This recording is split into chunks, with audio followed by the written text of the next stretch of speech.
Listen up, ladies. If you listen to these episodes but wonder how the hell to implement all the stuff I talk about, I am offering you the chance to join the biggest free of charge live training event I have ever offered. In order to heal one part of ourselves, we have to heal the whole self. And from Monday, the 7th of November, the Uncover Your Purpose training will begin, where I'll be offering 3 30-minute intensive and interactive online live training sessions to teach you exactly how to alchemize your life. For those who turn up live for all 3 of the remote trainings and get involved in the challenges I'll set, there will be incredible prizes and incentives. And I'm talking really worth your while. It is completely free.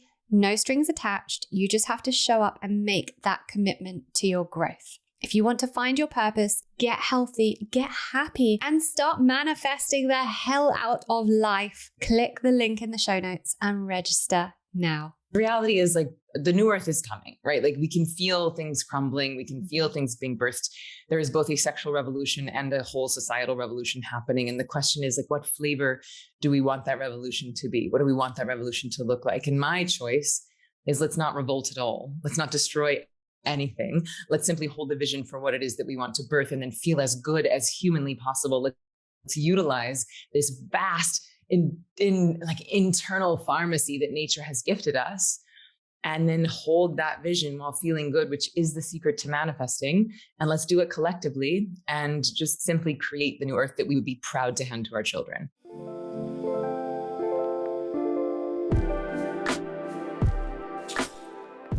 Welcome back to Reconditioned with me, Lauren Vakneen, and I am so excited for you guys to hear this episode.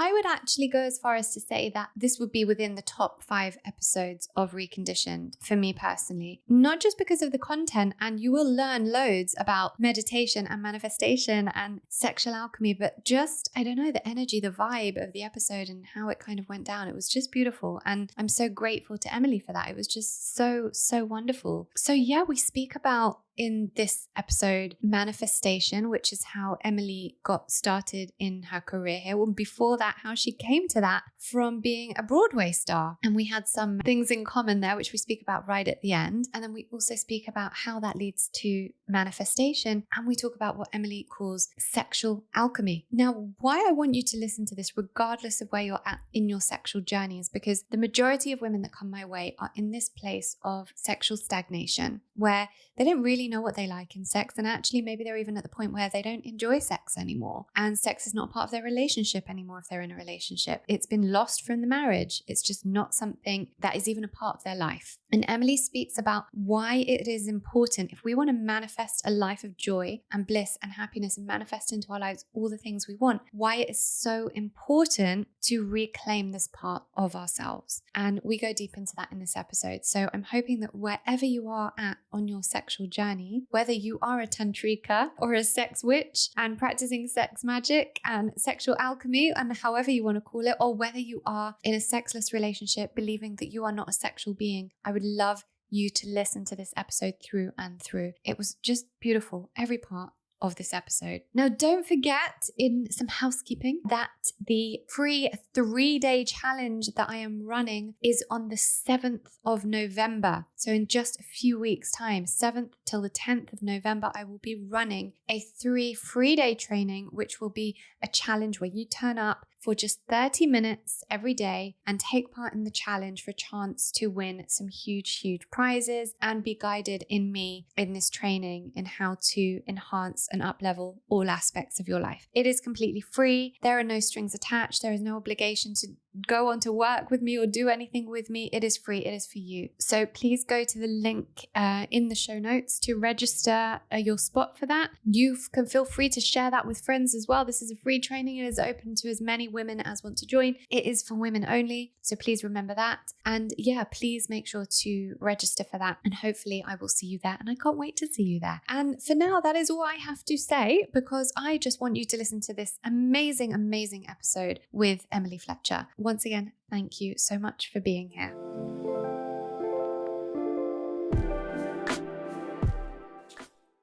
Emily Fletcher is the founder of Ziva Meditation, creator of the Ziva Technique, and teacher to over 40,000 meditators, myself included. Her best-selling book, Stress Less, Accomplish More, debuted at number 7 out of all books on Amazon and has been translated into 12 languages. In 2021, she launched Ziva Kids, the first meditation course of its kind for kids aged 4 to 14.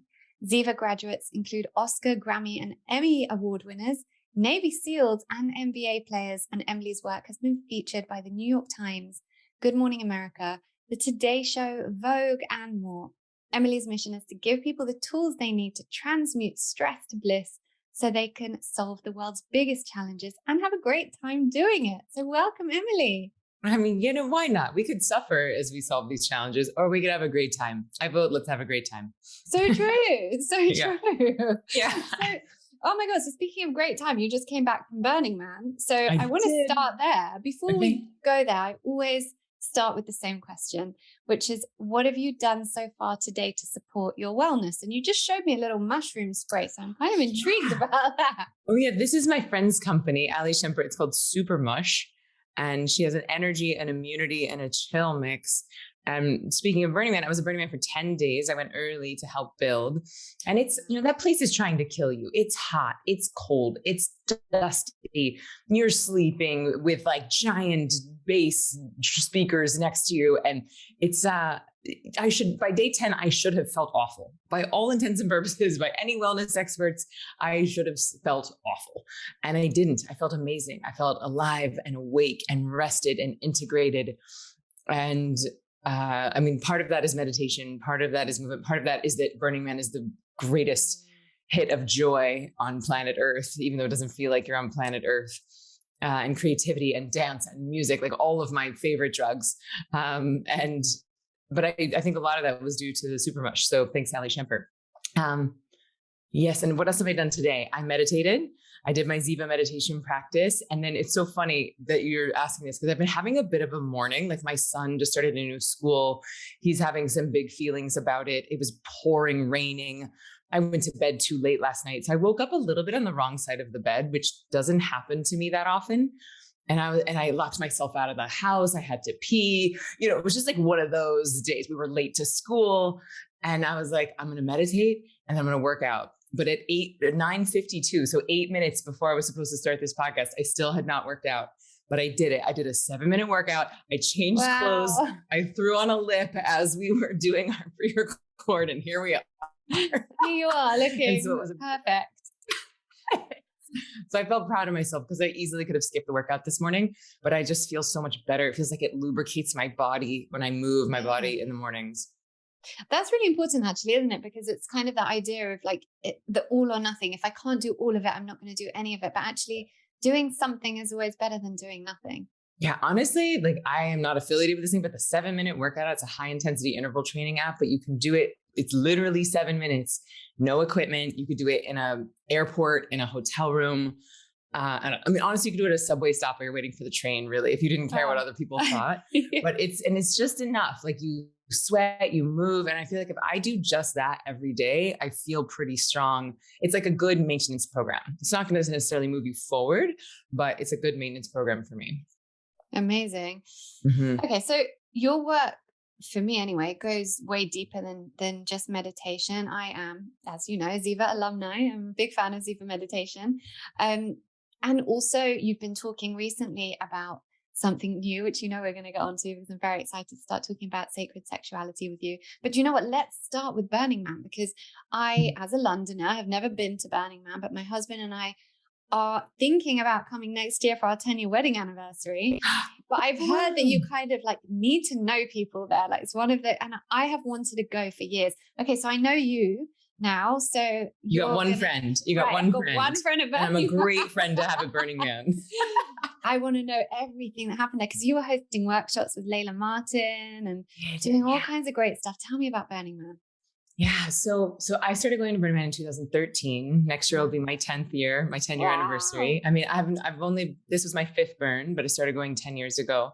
Took a couple years off when I had a kid and then COVID. So it was cool to be back this year because it felt like with 2 years off, all of the artists just really brought their A game. And even though, most of my friend group goes to Burning Man, but maybe not every year, but because it was off for 2 years, like all of my friends who burn, like everyone was there. And that was really special in its own way. Yeah. When I first started, I liked the anonymity of it. It felt like a new planet, a new world. I felt like I could be whoever I wanted, and that was cool. But it was 10 years ago. And now it feels like it's so integrated into my life, into who I am and into my friends, that it's actually everywhere I go, almost I have friends, and that's a different type of a different flavor of awesomeness. Absolutely. But it's, that it's intense. Like it's, you're camping in a desert that's trying to kill you. It's not really hospitable to humans. It's really hot and really dry, and it's dusty, and you're biking everywhere and dancing everywhere. So you have to be resilient. And I feel like it weeds people out, because you have to bring your own water, your own food, your own shade structure, bikes, clothes. And it's about self-sufficiency, right? Like you have to be able to provide for yourself. And then it's also a gifting economy. And so everything is gifted, experiences, music, art, food. There's sushi restaurants. There's like art cars that turn into diners, deep playa in the middle of the night, where you have men in blonde wigs serving grilled cheese sandwiches and coffee at 2 a.m, or like a movie theater in like it's just a bizarre, fascinating, like the height of human creativity that I've ever experienced, and also the height of generosity. People will work for months, sometimes almost a full year, on art projects to bring to Burning Man as a gift, as an expression of their creation.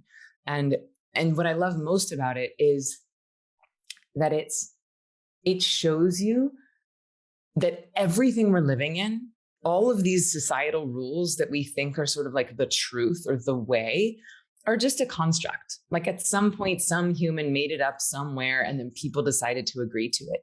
And when you uproot yourself and go into what feels like a different planet, a different society with different rules and different dress codes and different timing and different relationships with time, and just the way that everything works is different there. And it's a different construct. And you realize, well, if I can change all of these constructs about society for this 1 week, what have I accepted as fact in the rest of my life that's actually mutable? What else can I change? What else have I assumed to be the way that could use up leveling? And so when you start to look at the rest of the world through that lens, as it's all mutable, it's all changeable, that everything was invented by someone at some point, including religion, including politics, including fashion, all of it.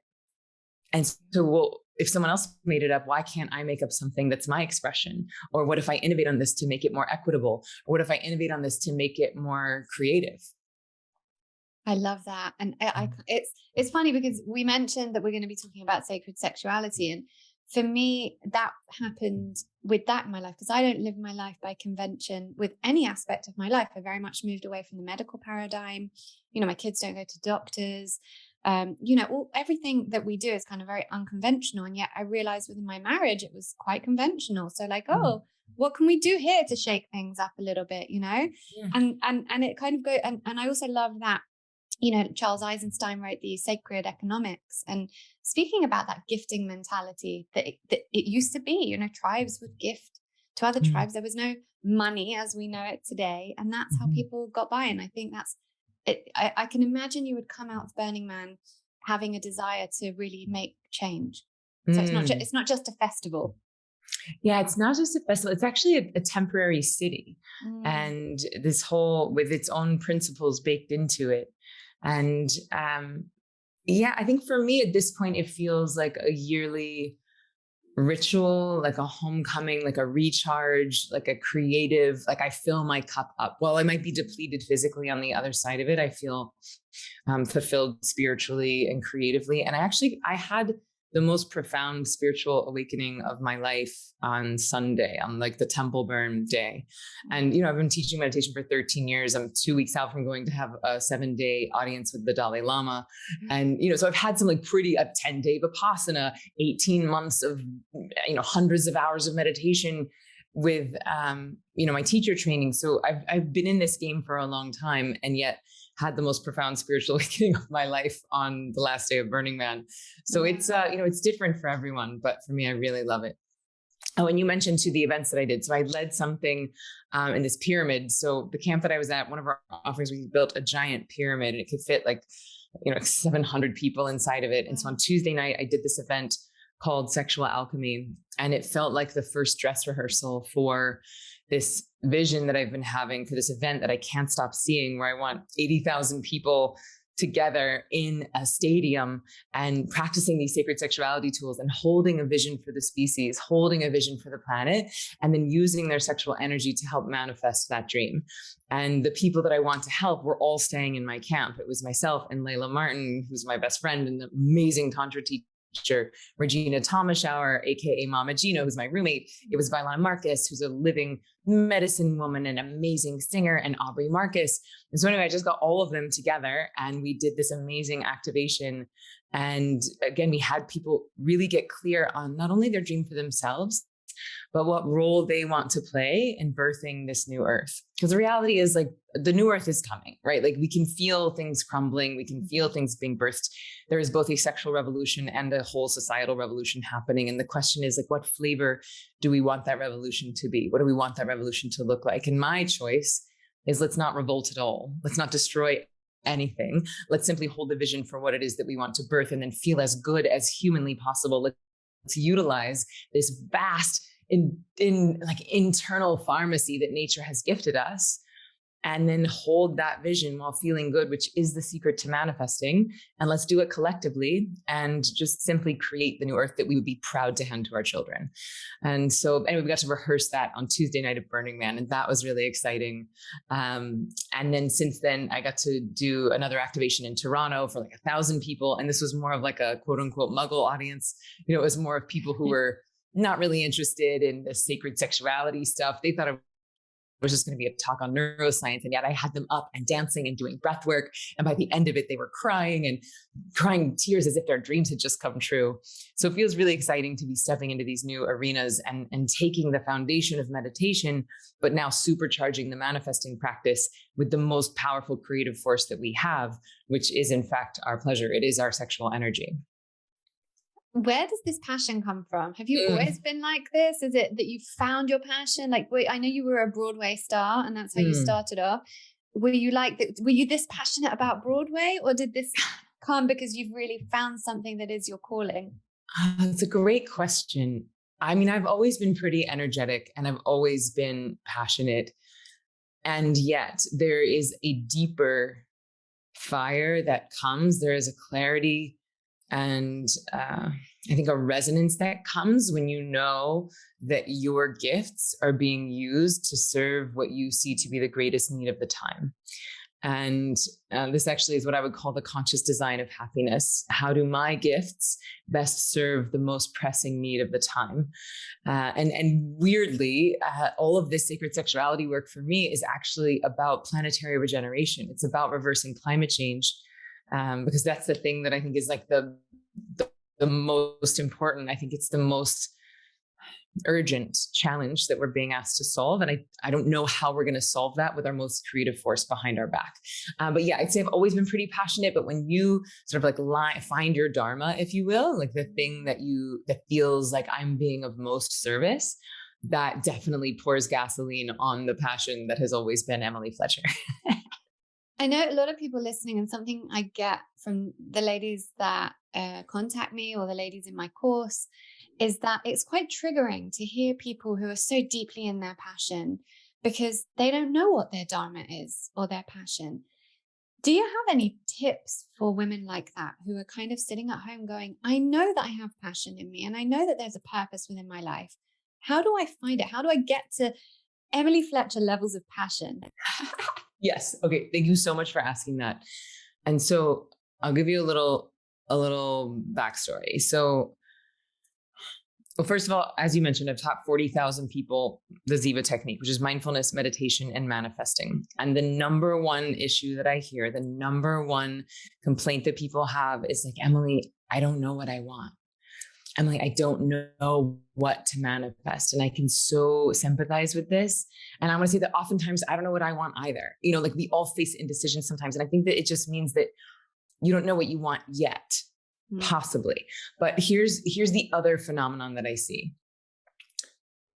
So I was on Broadway, as you mentioned, for 10 years, and I became world class best in show at learning how to make people want me, right? Like I could move my body, use my voice, perform scenes in a way that made the audience either want me or want to be me. And that's its own specific skill. And I find that a lot of women are professional at knowing how to make people want them. They know how to dye their hair, how to do their makeup, how to look in bed, how to make the lighting, what lingerie to wear, how to do their nails, what to do with their eyelashes, what kind of bra to wear, all for the purpose of making someone else want them. However, how many women do not know what they want? Right. And this line, I read it in Glennon Doyle's book, Untamed. Oh, the best. It's literally over there. Like I've read it 10 times. I love buy it for everyone as a gift. Whenever it's someone's birthday or whatever, like I buy it for all women. So good. The best. But she said, I knew how to make other people want me. I did not know want. And that line just struck me. And I was like, oh my God, that is me. That was me. And so that's also one of the reasons why I've become so passionate about this sacred sexuality work, because I have this hypothesis that if you know what you want sexually, it's going to be a lot easier for you to know what you want in your life. And conversely, if you're brave enough to ask for what you want in your life, then it's going to be easier for you to know and ask for what you want in the bedroom. But a lot of people, if you don't know what you personally want, how on earth are you going to communicate that to a lover?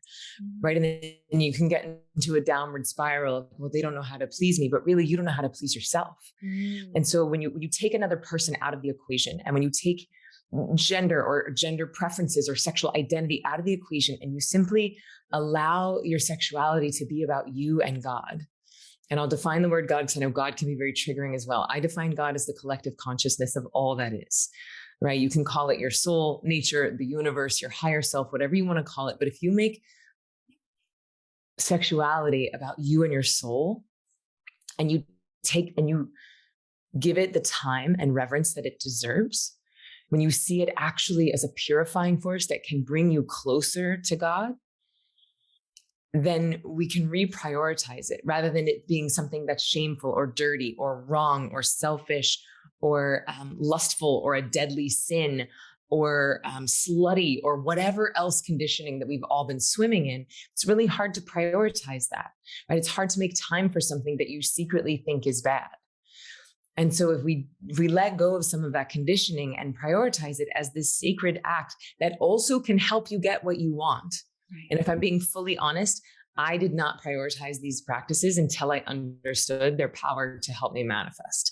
I'm embarrassed to admit that, but it's the truth. Because when we know that we can get something, we're like, right, let me do that because it's going to help me get the end goal.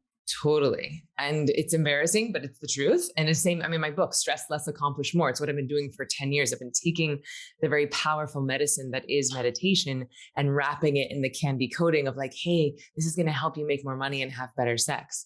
And now it's interesting that it's almost like I'm taking this medicine that is sacred sexuality, but wrapping it in the medicine of like, hey, it's going to help you fuel your dreams. But good news along the way, you're going to decondition generations of slut shaming and generations of shame that's been very consciously designed to divorce you from your own divinity, right? Because people who know how to plug into God, people who are truly sovereign, people who are sexually liberated are very hard to control, right? And so, the sort of more recent dogmatic, patriarchal, monotheistic religions have been in cahoots with governments for a while, and sort of we've been taught to think that sex is somehow taking us from God, when recently I found that nothing could be further than the truth. And when you ask people, hey, how do you feel after you orgasm? Most of them say connected, blissful, supported, home, clean, pure, joyous, delighted, full of possibility. Like that's how we feel in that state. Yeah. And so who are we going to let taint that for us or divorce us from that gift? And so to me, it's just about a reclamation. So we were going to go into meditation first, but we're here. So let's do this. Great. Here we are. So we're talking about, you've mentioned that about women kind of not knowing what they want, but the challenge that I see with a lot of women who I work with is that it's not just that they don't know what they want, it's that they believe they don't like sex. And I would say maybe some as high as 70% of the women who come my way don't see themselves as a sexual being. In my course, we have a divine feminine module. We have a section in there for sacred sexuality. We go deep into sacred sexuality, into everything from conscious menstruality and everything to do with your divine feminine being. And, I have women saying, but I don't feel like a sexual being. Like, how can I, and living within these kind of stagnant relationships, stagnant marriages, in that, what I call the no man's land of fine, in that kind of stagnation where they just have succumbed to the fact that sex doesn't need to be a part of their lives. So there's not knowing what you want, but then there's going back even further into, but I don't even think I like sex. How can we reach those women and show them what this can do for them? And then I would really love you to actually go into what sacred sexuality or sacred sexual alchemy, you were calling it, is, and how you came to it. Yeah, absolutely. So first of all, I just want everyone to know, like, if that's where you are right now, like you can't even remember truly what your full pleasure feels like, or that your relationship with sex has become tainted, that it feels even painful or not enjoyable or numb or triggering or scary, please know that you're not alone. Yeah. And there's nothing wrong with you. That actually that there's many factors here, and everyone has their own unique layers of the tree. But what is common for all of us is that there has been truly, like, and not without being like conspiracy theorist, it's just, there's been a very effective campaign to condition us to think that sex is wrong, dirty, bad, evil, that your desires are not sacred, that we compartmentalize it. Nudity is so freaked out about. The word masturbation is a religious term, and it means to defile.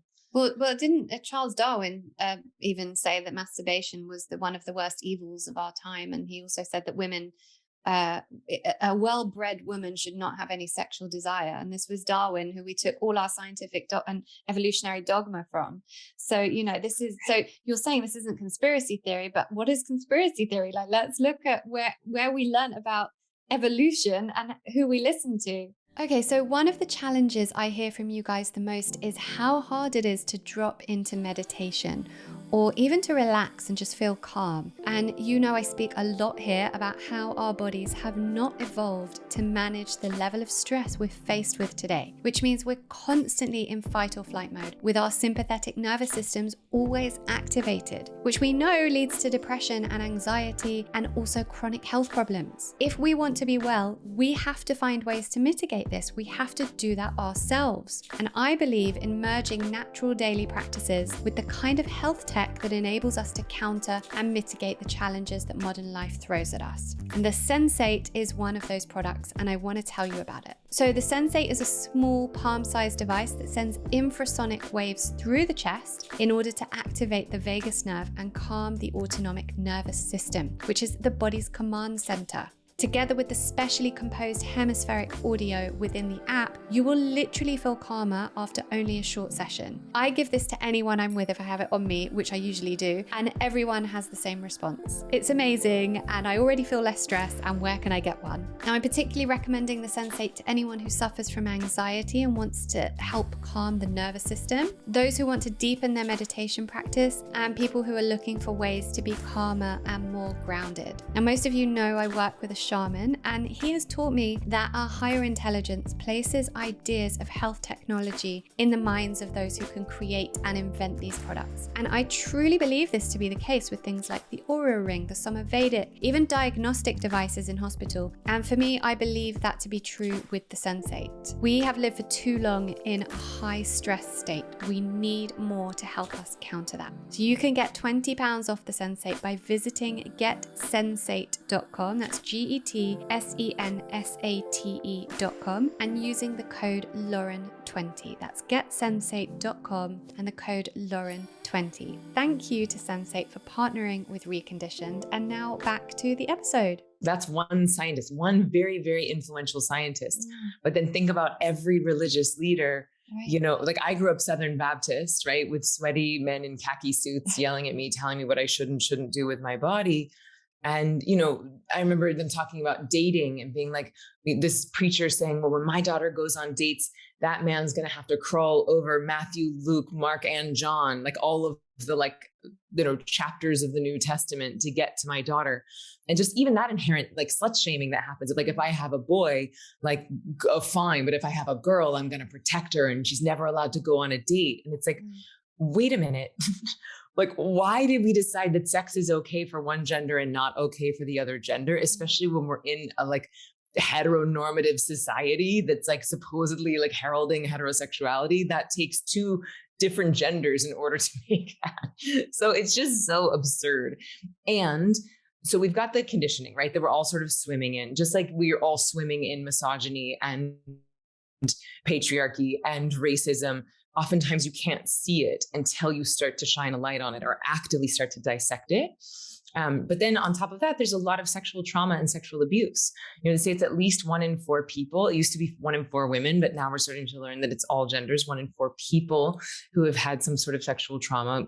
And that obviously is going to shade your relationship with sex. And that requires real healing. It requires real time and attention, just like any other excavation would. But so worth it, because in healing that, you're going to find that everything else about you integrates as well. I'll say that once I turned 40, it was like the beginning of the pandemic. I was 40. I was about like year 10 of that relationship. And I certainly started to believe that like, oh, this is just how it is now. Like, this is just this chapter of life. This is just married 40s life. And then but the reality is like I was just not in a great fit for me. And so I asked for a divorce. And 3 weeks later, I met Layla Martin, who is truly one of the world's most profound, extraordinary Tantra teachers. And she's now my best friend. Oh, aren't you lucky? I'm the luckiest. And I met this amazing man named Adam, who's now my partner. And he and I were in a long distance relationship. I was in New York, he was in Austin.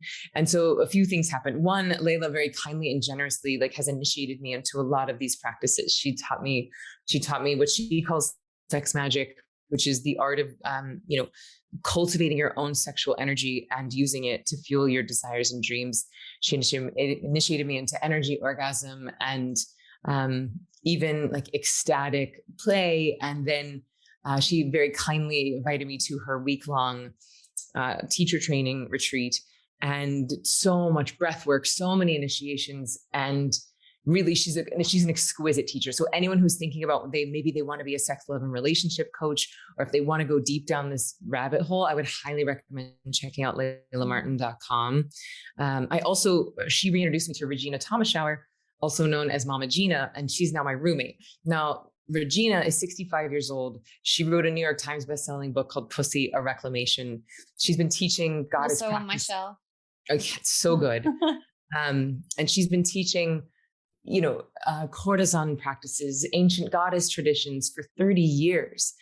And so to live with this woman, to see the amount of radiance and joy and pleasure and strength and clearing that she brings to every single day, and how she really excavates her pain and trauma so that she can get to pleasure as almost as a religion, right? That as a daily practice. And so my life has changed very much. And in my long distance relationship, the thing that happened is that we both had to grow our energy bodies big enough to be able to connect. And now I had never even had phone sex, right? I was 42 years old, never had phone sex. That felt very embarrassing, very shy to me. And now I would call us cosmic Olympians at video sex. And also having grown our energy bodies so that it didn't even feel like long distance. It felt like we were actually interacting with each other. And then once you understand that sex can be energetic, then it opens up a whole new world. So perhaps if you have a latex allergy and condoms are irritating, or perhaps if you have some sort of a birth trauma and intercourse is painful, or perhaps you're trans and you don't really identify with your body, or, perhaps you just have a headache or something, you just don't feel like being physical. When you open up the energetic side of these things, you could have a heartgasm. You could have a braingasm.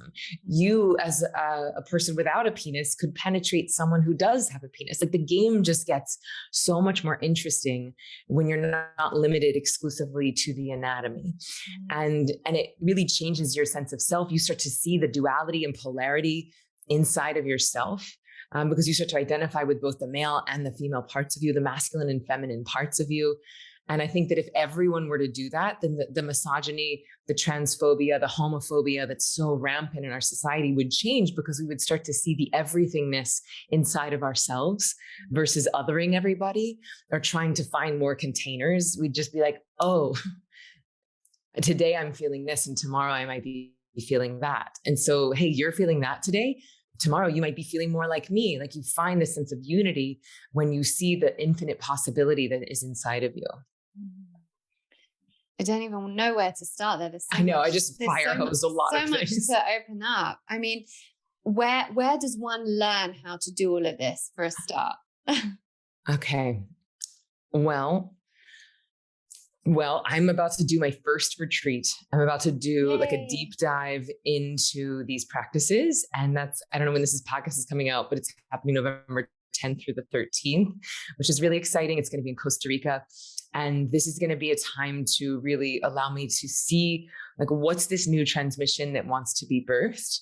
And how does nature want to use me with this, 13 years of meditation, 10 years of teaching and neuroscience and manifesting and dance and singing and vocalizing and like taking all of these powerful ingredients that I've been collecting over the past 43 years and seeing how they can be of best service to people who don't know what they want, to people who might be divorced from their own pleasure, for people who want to make a difference, who want to find their passion, but they're not really sure how, for people who maybe don't identify as a tantrika or a sex witch, who don't want to go to a full tantra training, and yet they want to inhabit their full pleasure.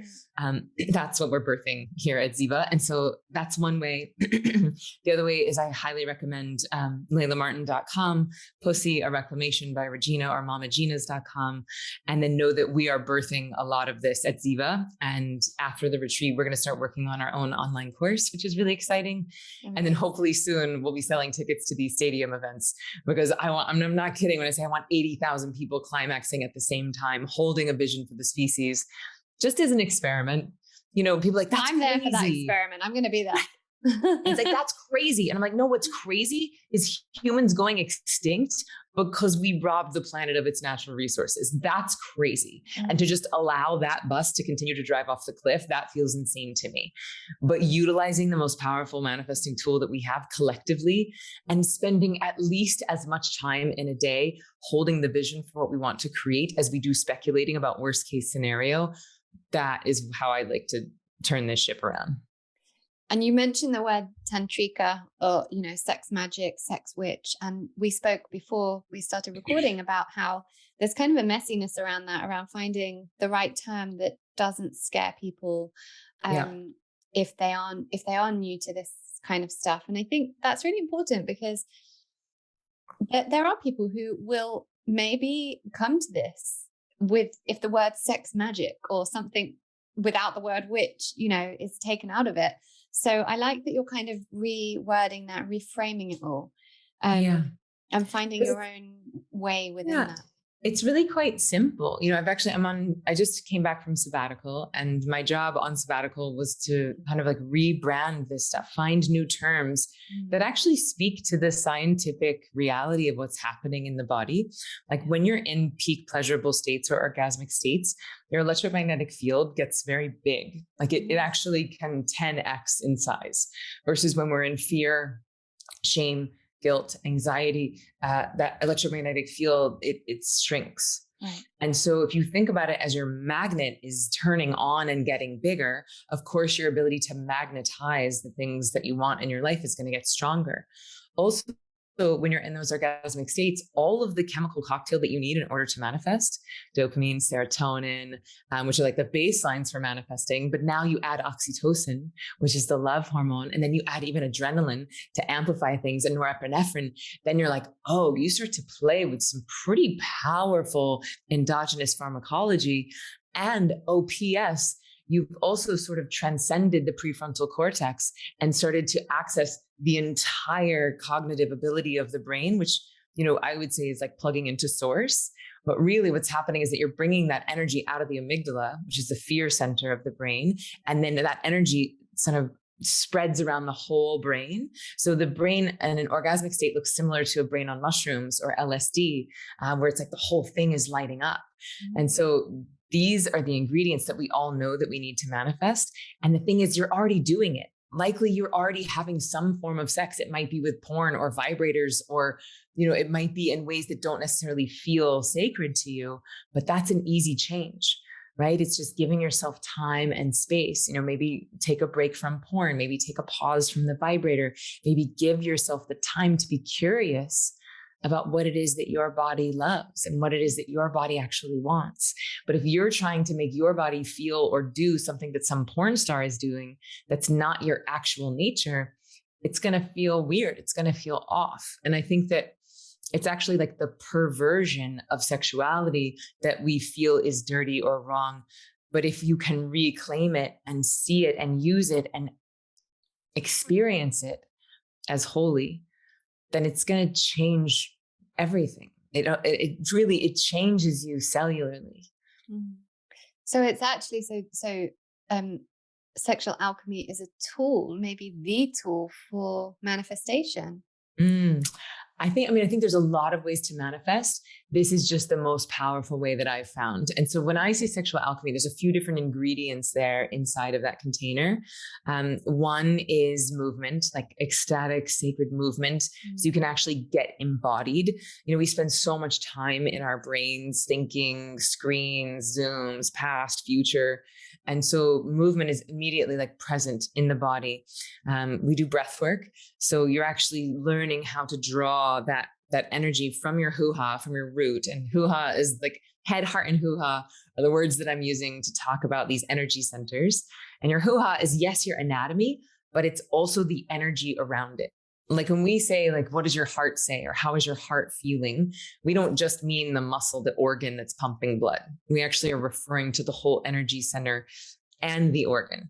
And so same with hoo-ha. It's like, yes, we're talking about anatomy, all genders, and we're talking about the energy center around it. And I know that for me, 3 or 4 years ago, I had never thought about, like, is my energy center on in my hoo-ha? I would have never even thought to have asked that question. Right. And yet once you start to move through life, like, you can use your sexual energy for things that aren't sexual, right? Like you can walk into a cocktail party with your sexual energy on in a way that's not predatory, that's not slutty, that is actually just magnetizing and electric, right? It's captivating. I went to see Hugh Jackman in The Music Man. And I was like, talk about a man who knows how to use sexual energy. It's not even sexual, right? He's not smarmy or sleazy or gross. You don't feel predatory vibes from him, but almost everyone falls in love with him. And you can feel and see that his sexual energy is turned all the way on, and he's flowing it through all the other energy centers in his body. Right. And, great politicians, great pop stars, great celebrities, movie stars, like they all know, whether they're doing it consciously or not, if you really start to tune into it, you can see, and you can see the people that are separated, right? Like head and body. And that was me a few years ago. Like I was so intellectual. I was so driven. And it's, again, embarrassing to admit that here as a meditation teacher, I wrote a book called Stress Less, Accomplish More. And now that I really understand leaning back and magnetizing, I can see how much I was muscling, how much effort I was using. And it's not good or bad. It's just that one is easier and more fun. But it's really nice that you can admit that as well, because I think, we all make mistakes. We're growing all the time. And it's difficult, especially when you're doing stuff in the public eye for, people will go, well, you wrote that 3 years ago and now what you're saying contradicts that. But we're constantly learning. And isn't that great to be people that are constantly learning? Like, shouldn't that just be commended? And, I think so. I think as societally, if we could all just admit our mistakes a little bit more. So like, hey, I learned something new. All right. I learned something new, and now I'm teaching you that. And what I taught you then was the best I had then. And now I've upgraded that and I've up-leveled that. And this is what I've got now. And you need to hear this now. Yeah. And I don't think that it's in contradiction like what I was teaching then, I still fully believe. I just now realize how much headroom I had to practice it more, right? I still believe that if you stress less, you do accomplish more. I do believe, and just now I'm living it more fully. Yeah. Yeah. Perhaps contradict was the wrong word. I was just thinking, and I can't remember who it was, but someone, one of the health, I hate the word guru, but on Instagram came out and said, I'd said something years ago. I think it was Joe Rogan, not a health guru then, but he'd said, I'd said something years ago and it's got picked up now that it's something I don't agree with, but that's just kind of, we learn and we grow. And so, but yeah. So meditation, that was your first passion, obviously, and that's what led to all of this. A lot of people listening might have that view of, I've tried meditation, I find it really hard, I can't get into it, I don't go deep enough, all these kind of objections we hear. What are we doing wrong with meditation? I would say the biggest challenges that I hear from people still is, Emily, I want to meditate, but I can't clear my mind. I want to meditate. My brain is too crazy. I want to meditate. I can't sit still. I want to meditate. I have ADHD. I want to meditate. I'm so busy. Right. And so the busyness is different than busy mind. But we've been told, again, like a really effective campaign here, that in order to meditate, we have to clear our mind. You can ask 4-year-olds. I have a kids meditation training, and I ask 4-year-olds, 5-year-olds, what do you do? And they're like, you sit down, you make fancy fingers, you say Om, and you clear your mind. Like, where did you learn this? You're 4. And so what's happening is people think that in order to meditate, you have to meditate like a monk. And so even like the most popular apps out there, the Headspace, and the most popular brand in the world is Think Like a Monk, and Jay Shetty, who used to be a monk, and they're great. They've done an amazing service to the world in that I think people aren't so scared of meditation anymore, and they've made it really accessible and made it really almost like ubiquitous. And I'd say that if there's a downside, it's that people think that meditation is hard now because they think that the point is to clear your mind. And the cool thing about Ziva is that at Ziva, you don't have to clear your mind. I give you a lot of permission slips to know that thoughts are not the enemy of meditation, effort is. And that for anyone who feels like a meditation failure because they can't clear their mind, I'm like, you're not a failure. You just haven't been taught yet. You're not a failure. You're just trying to use a technique that was designed for a monk and not for you. But it's less than 1% of the world's population that is monastic by nature. The other 99% of us who have jobs and kids and partners and who are not reclusive by nature, we need tools and techniques that actually allow us to reach very deep states of rest. And then if you have a tool and technique that induces the rest, then the thoughts that happen during meditation are an indicator that stress is leaving the body. And once you understand that viscerally and intellectually, then you're like, oh, thank you and goodbye. Oh, thank you and goodbye. And you see that the thoughts are actually part of the healing process. You stop judging yourself as a failure, and then meditation gets a lot more fun. And then you're able to actually do it so that you see the return on investment. And the thing I am most probably will be on my tombstone. I don't know, maybe I'll get a new tombstone now that I'm working in sacred sexuality. But the thing I've been most famous for so far is saying that we meditate to get good at life, not to get good at meditation. And so it's not about how good am I at clearing my mind when I sit in a chair. Meditation is about how patient was I with my son this morning? How kind was I with my partner when they did the thing I didn't want them to do? How creative was I with my team of coworkers today? How is my sex drive? How is my connection to my desire? How's my parking karma? How's my IBS? How's my inflammation? How's my autoimmune? Like, these are the markers by which we want to judge whether or not the meditation is working. Nobody gives a flying flip how many thoughts you're having when you sit quietly in a chair. Everybody cares how good you are at life. And that to me is the point. So is that what you would say the purpose of meditation is? For me, yes, getting good at life. And the cool thing about that is that your definition of good at life is different than my definition of good at life. There's nothing dogmatic or doctrine about it. It's just the most amazing version of you. And so in kind of when you're doing your meditation, what does that look like? If there are thoughts coming to you, and because I'm just trying to think the way that someone listening to this who's really tried to do meditation and thinking now, well, maybe Ziva's the thing for me. Maybe I'm going to learn from Ziva, like how to, but I've tried these things before. And what's a meditation going to look like for them once they get to that point?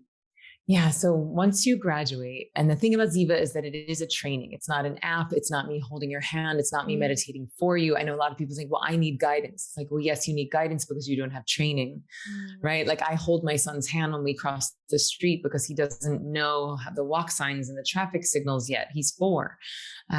But once he knows how to do that, I'm going to let him walk on his own. I don't have to hold his hand anymore. And the cool thing about meditation is that once you have training, you don't need an app to do it for you. You don't need, binaural beats and music and gongs and bells and all the headgear. You just sit down and close your eyes. And you could do that on your bed, on a couch, on a subway, on an airplane, at your office, with your kids screaming next to you. Like once you know how to do it, you can do it anywhere. And then you simply close your eyes, and it's 15 minutes twice a day. And you do it first thing in the morning. And then you do it in that mid-afternoon slump where you would have wanted the coffee or the nap or the chocolate. That's where you do your second. And then you have this beautiful hit of productivity and energy and creativity on the other side.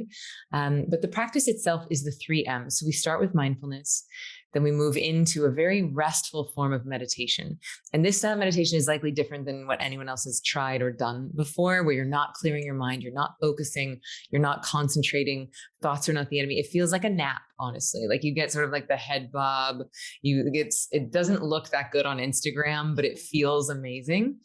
And then after the meditation is where we do manifesting, right? And then every day, twice a day, where you access source energy, where you have this dopamine and serotonin flowing through your body, then you ask the question, what would I love? Right? What would I love? And then from there, you get to imagine this dream as if it is your current reality. And then that's it. So twice a day. So that's the practice. And as far as like when you're having thoughts and what do you do with that? What do you come back to? Like all of that is inside of Ziva Online, which is the course that you took, which is just 15 minutes a day for 15 days. And then once you graduate, you have it to take with you for life. Yeah. Beautiful.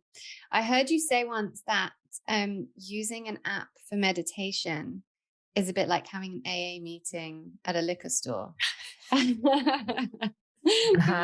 Explain that to me. Yeah. So I have gotten a lot of flack for that, and I probably will continue to. But look, almost everyone I know has a cell phone addiction, right? It's something like people are on it somewhere between 8 and 10 hours a day. Yeah. We're on these things between 8 and 10 hours a day. We know that the light first thing in the morning is terrible for our brains. We know that the light last thing at night is terrible for our circadian rhythms and sleep. And yet we all keep doing it, right? We are addicted to the dopamine. The algorithms have got us in its claws. So if your goal in meditating is unplugging, connecting to yourself, connecting to the divine, why on earth would you want to go into the belly of the beast to do that, especially when you're looking at Zoom screens all day? And so the cool thing about Ziva is that, yes, we use technology to administer the training, but after that 15-day training, you don't need a phone or an app or a screen. It's just you and your soul, and you can do it anywhere with no Wi-Fi, your phone's not charged, no headphones, no earplugs, no problem. You just close your eyes 15 minutes and you come out having had the equivalent of an hour and a half nap, but with no sleep hangover. You come out on the other side so much more clear, so much more rested, so much more creative, so much higher sex drive. And you've just manifested your dreams as well. So, look, I'm not anti-app. Like I think there is a time and a place for them. If you actually want guidance, if you're like, oh, I'm having an immune issue and I want a guided visualization to help me heal, or I want a guided visualization to help me fall asleep, or I want a guided visualization to help me get ready for my sexy date. Beautiful. But so the differentiation here is that, and I'm probably one of one that use this terminology, but I would call all of that, all of the apps, anything that's guiding you, anything where your left brain prefrontal cortex is online, I would call that mindfulness. And so a guided experience there would be a visualization. And that's what most of them are doing. They're having you count your breath and picturing your chakras, imagining a waterfall, picturing yourself in a situation, which is all left brain cognition. Great, beautiful, wonderful, very good at creating a state change. What I teach at Ziva is giving you a trait change. It is healing you on a cellular level because it's giving your body rest that's 5 times deeper than sleep. And it's de-exciting your nervous system. And when you de-excite something, you create order. When you create order in your body, the lifetime of accumulated stresses can come up and out. So the big differential here is not that apps are bad, not that mindfulness is bad at all. It's just a state change. It's healing your stress in the now. Whereas Ziva is a trait change and it's healing your stress from the past.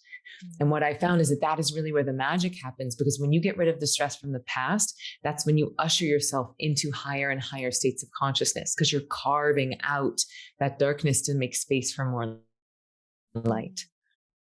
Yeah, I get that totally, because I heard you say that and it didn't piss me off at all. No, because but did you hear that after you had done Ziva? Yes. Yeah, because I did Ziva Right. a few years ago, but I've done lots of different types of meditation from years ago, in chakra meditation, and I've done transcendental meditation and meditation at the Hare Krishna temple here, and all sorts of stuff. So yeah, I've done lots of different kinds of meditation, but like I have meditations in my course and on my YouTube channel that are specifically like for inner child healing, for shadow healing, for, like you said, they have a purpose for guiding you. But I totally agree that when it comes to your daily practice, like when you need to do that inner child healing, go and do that. Yeah. When you need to, something very specific, but it's a hypnosis, like you said, it's a visualization. It's taking you somewhere different.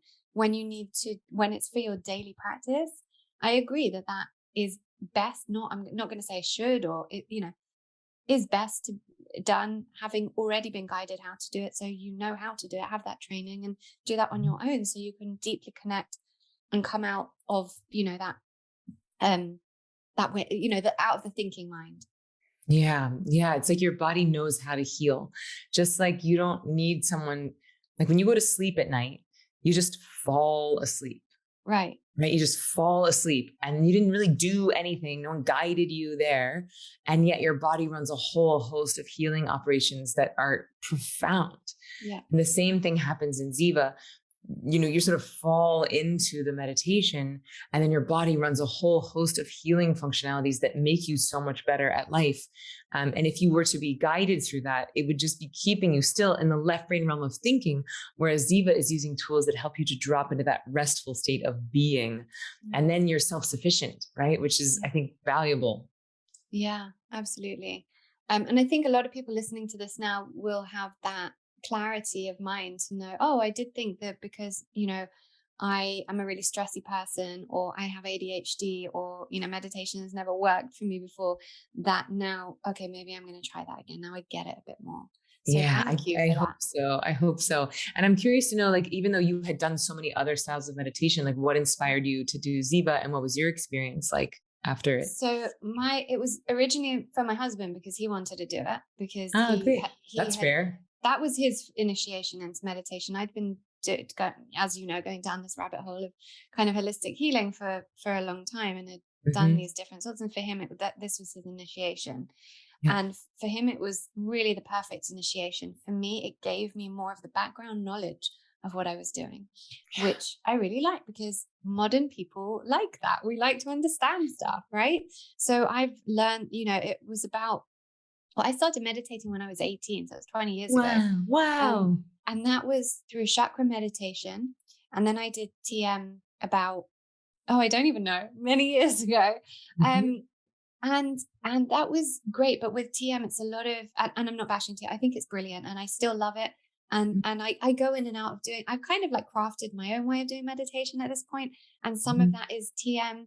Some of that is what I've learned through Krishna consciousness. Some of that is chakra meditation. Some of it is Ziva, some of it is kind of just, I don't know, like me going off doing my own thing in some other realm, I guess.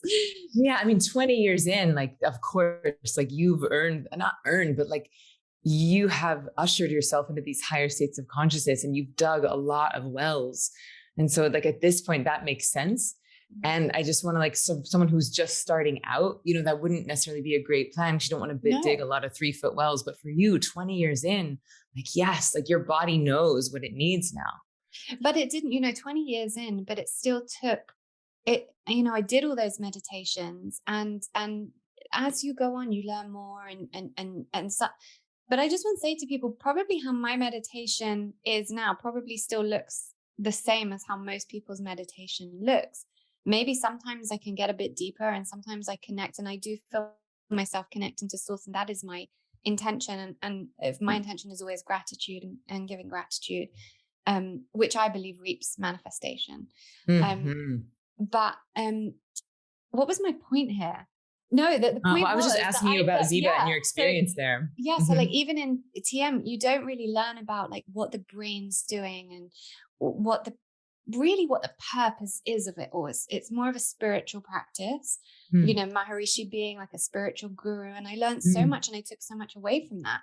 But in Ziva, it gave me the knowledge, the understanding, really the scientific overview of why we meditate, why it's important to it, why we need it, why it's so important in the modern day, and how you can make it work for the modern day person. So that was what Ziva was for me. So I want to thank you for that. It's a beautiful gift to the planet. So thank you. Oh my gosh, it's my pleasure. And I take that as such high praise, especially given, like, I can only imagine the level of dedication that you've had and the motivation that you've had. And so I'm just so inspired by your story and how you've used this healing journey with yourself to be a model for what's possible. So like, oh, I'm having a bit of a lower back thing. It's like, oh, like, well, if you can heal what you've healed, I can heal this lower back thing. And like, if we can't see it, if we can't be it, it's like, thank you for being that healing so that we all know what is possible. Oh, thank you so much. That's so nice. And I'm going to be at your experiment. So when it's happening, you're going to let me know because I'm going to be there. Don't worry. I'll be shouting it from the rooftops and I'm going to get all of us there. Like I'm going to be there with all my girlfriends as well. And we're doing great. My last question before we wrap up and just go to quick fire round is this is just like a very on the surface thing. I'm just interested to know which Oscar and Emmy award winners you taught meditation to. Oh, okay. Well, let's see. Who can I share? Some are private, but who can I share? Well, fun was I taught Channing Tatum the week that Magic Mike came out, and I was staying in their guest home, and my ex-husband was like, the ad campaign was like, ladies, in 3 days, your boyfriend will seem inadequate. And he was like, cool. Oh my God, that's brilliant. That was a fun one. Barrett Foa, who was on NCIS LA, Sigourney Weaver, Michelle Williams. Who else? There's been NBA players, Larry Sanders. It's been a fun ride. Do you think, do they all take it seriously? Like, do they implement it into their lives properly? I'm not talking about the people you mentioned, but generally kind of, you know, high achieving people in the public eye that are doing it. Is it kind of like hey, I meditate now, or are they actually doing it? I think it depends on the person, but I think with people, when they're using their bodies and their minds and their emotions as their instrument and as their vocation, I think they take it the most seriously, you know, because for an athlete, it's like, it's your recovery time. For an actress, it's your ability to feel the full range of your emotions, because without it, like, we all have our own trauma. We all have our own guardrails. We all have the calluses that we built around our heart to protect it. And meditation helps to soften those calluses and feel the full spectrum of emotions. You know, a lot of people think, well, meditating now, so I'm just going to think about unicorns and fairies and sunshine. But actually, no, it's like, it wrings you out. Yeah. It wrings you out. And so that all that trauma and shame and conditioning and stress that's been stored in our cells starts to come up and out. But it doesn't erase the memory of it. So for an actress, it's like the calluses have softened, and yet now I have greater access to play all 88 keys on the piano. I used to teach acting, and I would go, and that was like my first, like when I was first starting to become a meditation teacher, I was also teaching acting. And so I was talking about meditation all the time. So a lot of my acting students would come and be initiated and take Ziva. And people would go from being unwatchable, like just really bad beginner intro acting, like, look how good I can act and look how good I can feel, like unwatchable. And 2 weeks later, they're getting standing ovations in the middle of their scenes. And it wasn't just one. That happened again and again and again and again. And so that's why I got so excited about teaching artists and high performers, because I could see the actual like exponential difference that happened in their performance within weeks. And you know, since that was my background, it was really fun to experience. I think that, when your emotions and your body are your vocation, I think you take it the most seriously. Yeah.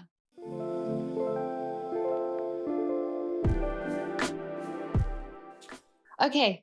All about you. Rapid fire. So I always start with the first one, and the next four are random that have been chosen for you specifically. So the first one is wellness is. And the thing that just hit me right now is joy.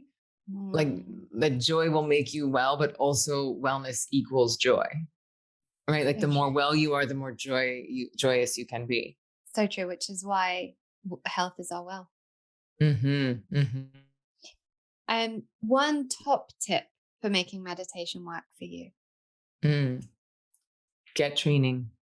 Yeah. It's a skill. It's a skill like any other skill. You wouldn't expect yourself to start speaking Japanese without taking a class. Why on earth would you expect yourself to meditate without taking a class? So true. Such a good point. What was the best and the worst part about working on Broadway? Ooh, the Getting best to know part. you a bit here. The best part about working on Broadway.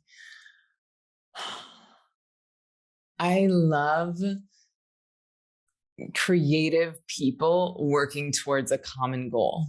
Like it became my religion, it was, or really it became my church, right? Because you're singing together, you're dancing together, you have a community of like-minded people, you're creating this service of healing people through art and everyone connecting to their own divinity through singing and dancing and then doing it in unison, to sing in harmony, to dance in unison. Like it's really quite sacred. And so that was my favorite part. It was always the actual singing and dancing in a group and the community of it.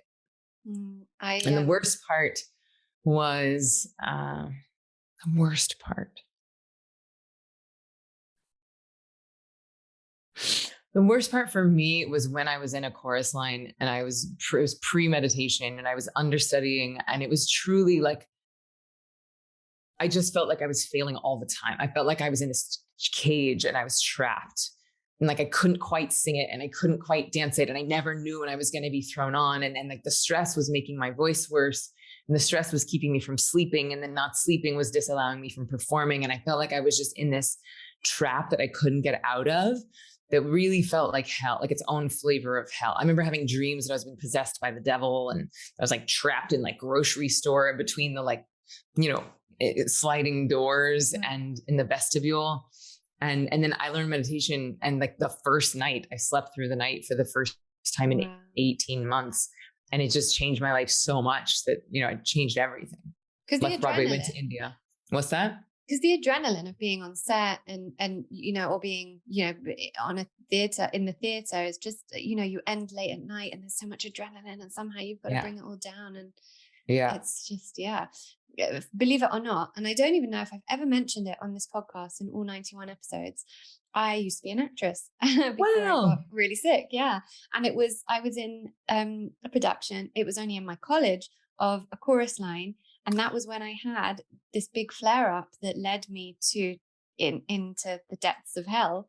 And I couldn't do the part that I was meant to do. And so I was, one of the background. What part were you supposed to do?